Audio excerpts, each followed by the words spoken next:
Chart master Carter Worth of Cornerstone Macro is over at the Plasma, and will break it all down for us. Carter.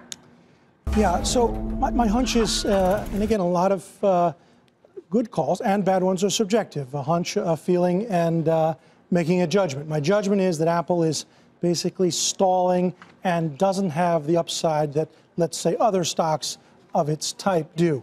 So first, here's a well-defined chart. It is a chart. It has no annotations or drawings by me.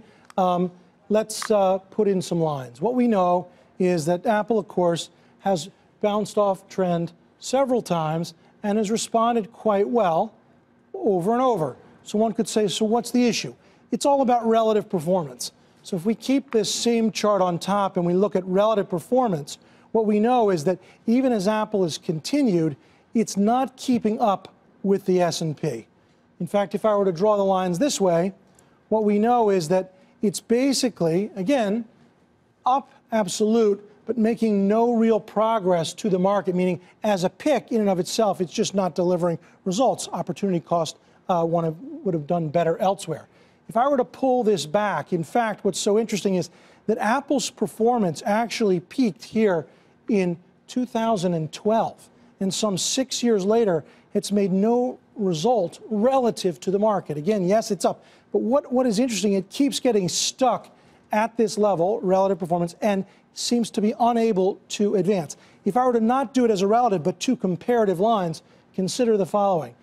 What this is since 2012 to present, you have both Apple and S&P up almost identical, 97%. But as an investment, as a trajectory, risk adjusted, what we know, of course, is the orange line is much steadier and better, whereas Apple has had huge drawdowns and has then had to play catch up simply to get back to the market. So on a risk adjusted basis, not as good. Let's talk about the day-to-day pattern. My hunch is this, that yes, while we did move above these tops and we pivoted back, that you've got actually a minor head and shoulders top here. Here are the lines, last chart, and that actually Apple has the risk of retracing some of this move back towards sort of the low 180s, even 175. Close today around 190. I think you want to fade it. All right. Come on over, Carter. Michelle will bring the chair in. Thank you. Thank you, Michelle. Let's see more. So you said it before, Apple is the tech sector. Does this mean the tech sector is in trouble too? Well, so Apple is obviously a big weight in the tech sector. What's interesting is that relative performance, if you compare it to the tech sector, it's even worse. And remember, there's autocorrelation because it's a big part. If you removed Apple, its relative performance even worse still. It just doesn't, I think it just doesn't have the word dynamic associated with it. It just feels dull. You mentioned 175, 180 as the price it could check back to. Is that firm support in your view? Or I mean, it would retrace the gap up. Okay. Associated with its last sort of good piece of news. I think it's important to mention that a few months ago, prior to earnings, you actually thought it was going to break out above that, and it did. So, like, for all intents and purposes, you've had a nice call here.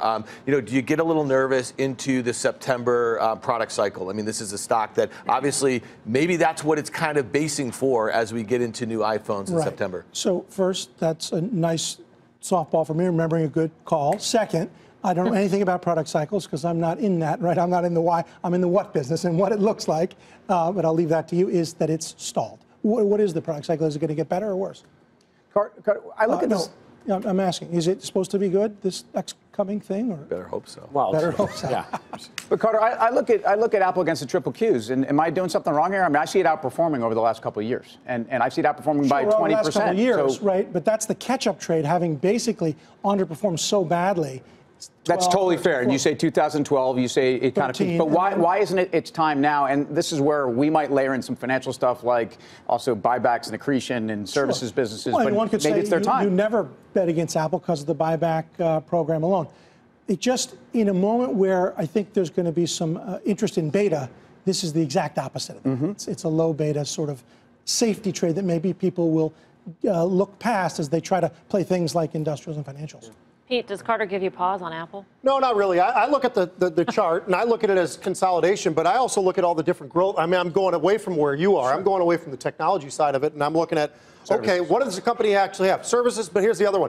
They will all be saying this, just like they said services years later. Wearables. The growth in the wearables is absolutely astounding, and no one ever talks about it. And if you compare it to Azure, you compare it to AWS, you compare it to all these other areas that we all just go crazy over each and every quarter, and you look at just the wearables for Apple, you'd be amazed. The growth, 70+% back in February. Yeah, I mean, look, I think it's a range-bound stock. I think at 190-ish, it becomes a funding short. We've talked about that before on the show. And I think 170-ish is sort of the bottom in this name. But it's a tradable range. You trade that range. I mean, I look at it and say the only upside, in my opinion, for this story is really on the services side and the gross margins and what the street expectations are. I got to tell you, this stock was so defensive, and Carter's pointed this out during the last 3 months. I actually think the stock's going to be that $1 trillion stock by the fall. I mean, the model released for sure, but 10% earnings accretion just through buybacks. The services revenue is growing. I mean, there's all kinds of reasons why I think Apple is in charge of their own destiny here, and I think the stock's trading great. But isn't it important to remember that the stock... It's not NVIDIA, it's not Netflix. In the first week of May, the stock was 161,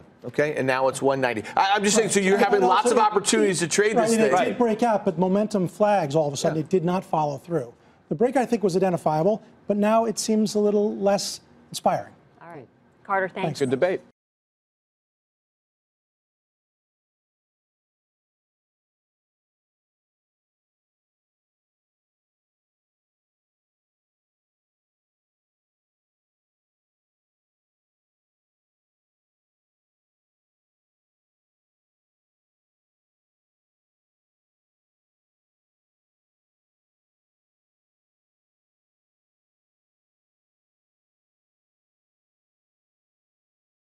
Hey there, thanks for checking out CNBC on YouTube. Be sure to subscribe to stay up to date on all of the day's biggest stories. You can also click on any of the videos around me to watch the latest from CNBC.